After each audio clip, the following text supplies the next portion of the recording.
long is a piece of string? Because, you know, the fact is, when you choreograph a sword fight, let's start with explaining that a little bit.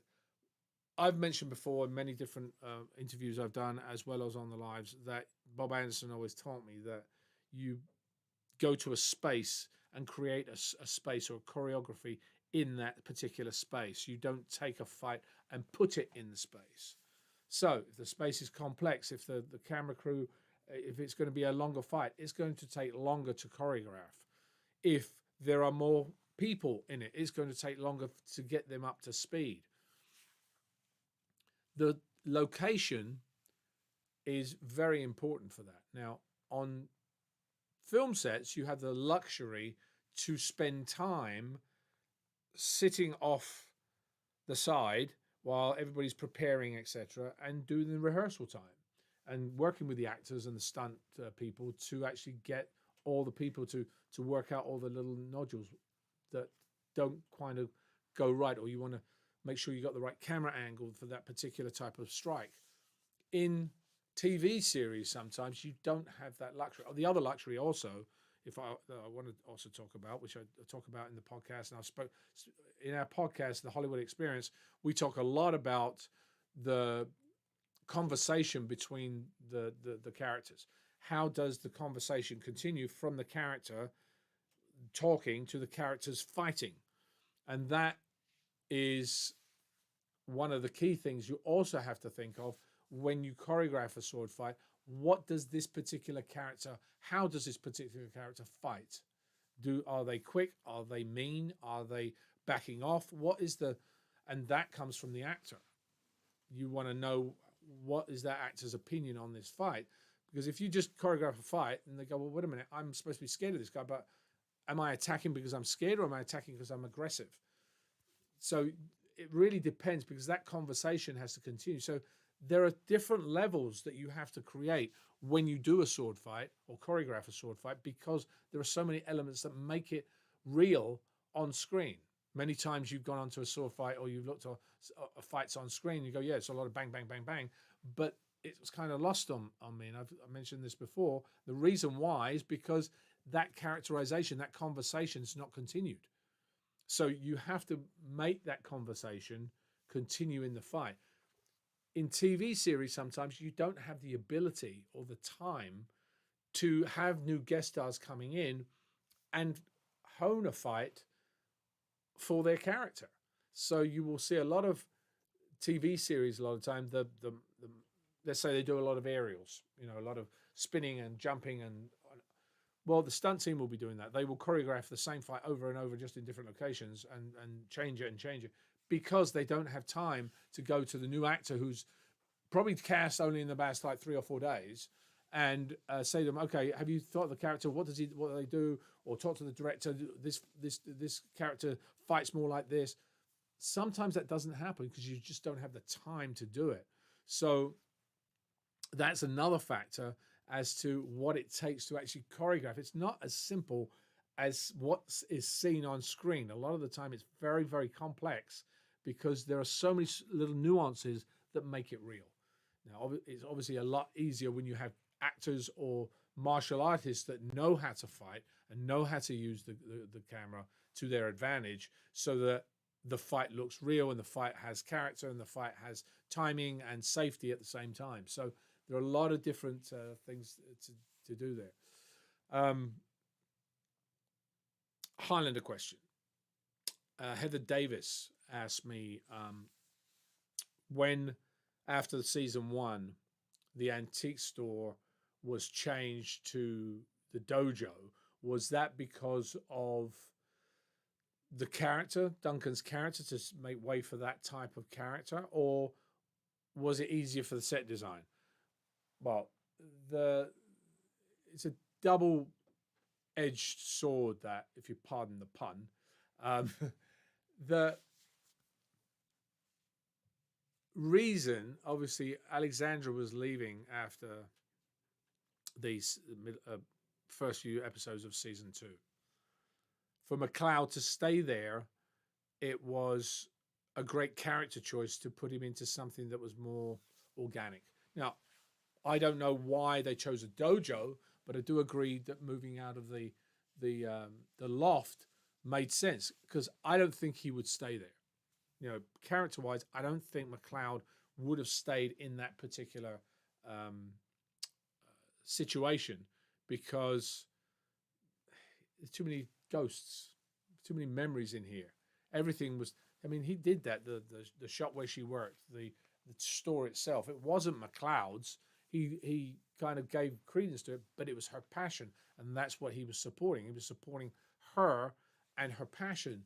So yes, there were sword antiques in there, of course, because he's probably got a massive collection in the back of swords he's taken from other people. But I think the set design on Highlander I thought was really good, and obviously the dojo lived for so long in the series after that because it was an easy set to maneuver around. If you also remember, the antique store had different angles, and you can only shoot so many different angles in that antique store. Eventually, it's like, okay, I've seen this about 100 times. So there's only when you got to the dojo, there were different. It was the office and different things you could do. People working out in the room, different characters coming in. It allowed us to do that. When we got to Paris, of course, we had the barge. I mean, most of the standing sets, I think there were just those 3 real standing sets for McLeod. Never did you see him in an apartment. You never saw. He was always in an interesting area, like the barge, or like the antique store, or the dojo, that really kind of suited who he was. Who the guy was, and I think that was a good choice. Whether it was easier to actually set design it, I don't think it was easier. Really, I just think it was more practical for the series. Now, Claudia Melham, hello Claudia, how are you? Which countries in Europe do I have on the list for this year? We're still looking at that. I mean, obviously there are certain how can I put it, restrictions that are still in place. Those should be lifted soon. Usually when we do events, I know Claudia, you're thinking about us going to Germany, so that's why I'm again the restrictions, and usually we have to wait at least 3 or 4 months ahead of time to program something because people have to make plans. So we want to give at least 3 months ahead. We want to advertise it so that people know that it's happening. And if we only have like a month to actually do so, it's a lot harder. And so as a business owner, really, it makes sense to go to the places that we know we can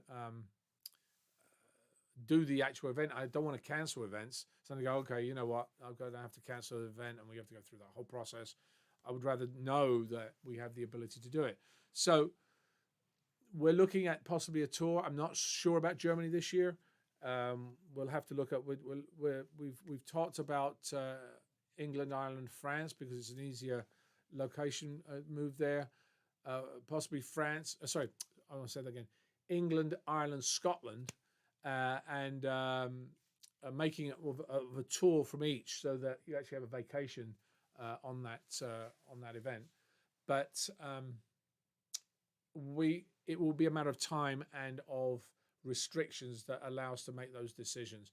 I'd like to do one in Germany at some point if we can, garner the interest. I know that we have a location already in mind. I know that Claudia sent us something.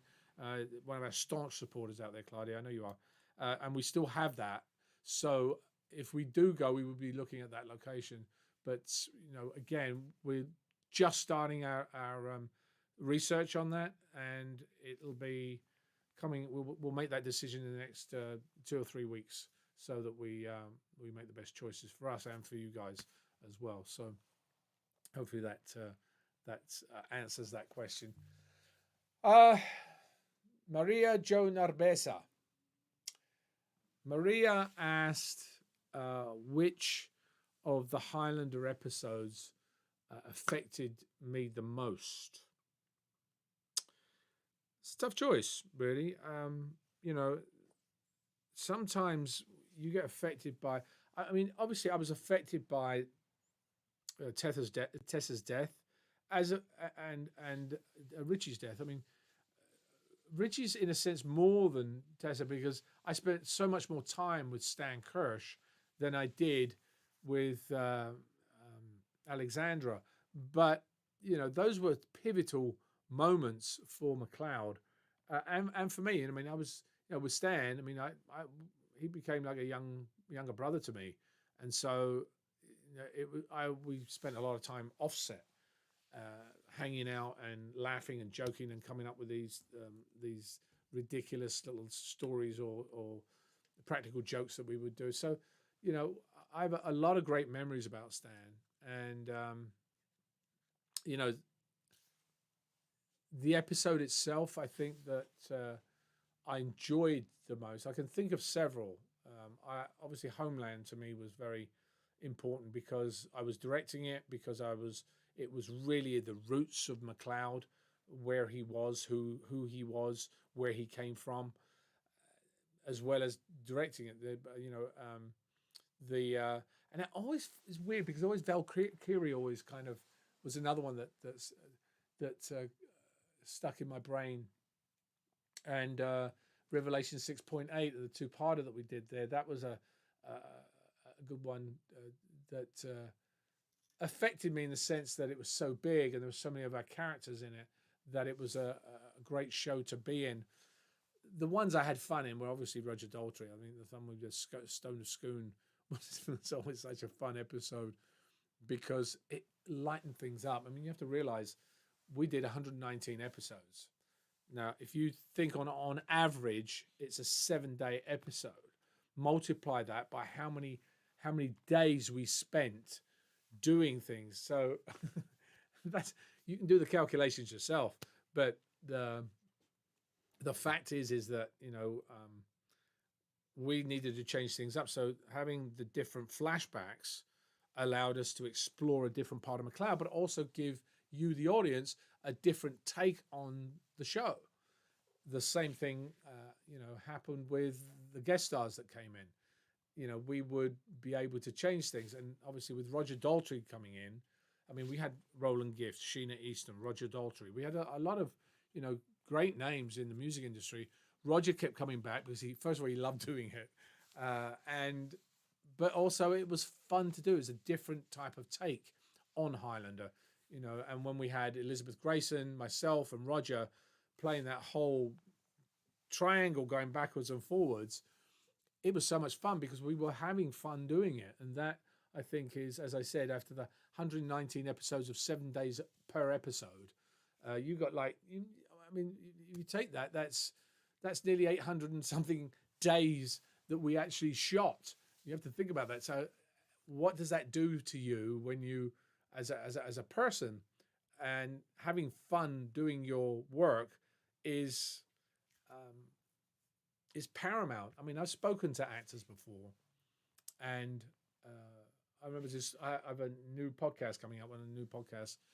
I'm not going to tell you who it is, but he said, I went on to this set and I got hired for this role and I was being paid, and I was just walking by. I just said hello, and I was there for a while, and I started getting really frustrated that they weren't using me. It was just like, and that's what happens as an actor. You're a creator, you're an artistic person, so you want to give, you want to be playing your role, you want to be there doing something, even if it's like a couple of scenes a week or one a week or whatever. But if you're just walking on and going, "Hey Scott, how you doing?" or something of that nature, it gets frustrating. So we had the knowledge that we were working hard all the time. I mean, I worked, virtually 6 days a week, if not 7, just getting through the weeks and through the days. And so a change of pace and a change of style was always very welcome. Doing a different flashback, having, the comedic elements that we were able to bring in, either with Stan's offhanded way that he played Richie, or bringing in Roger Daltrey. It was fun to change pace. You don't want to knock your head against the wall all the time, and eventually something will break your head of the wall. But hopefully, you can climb the wall this time or look around the wall. So just a change of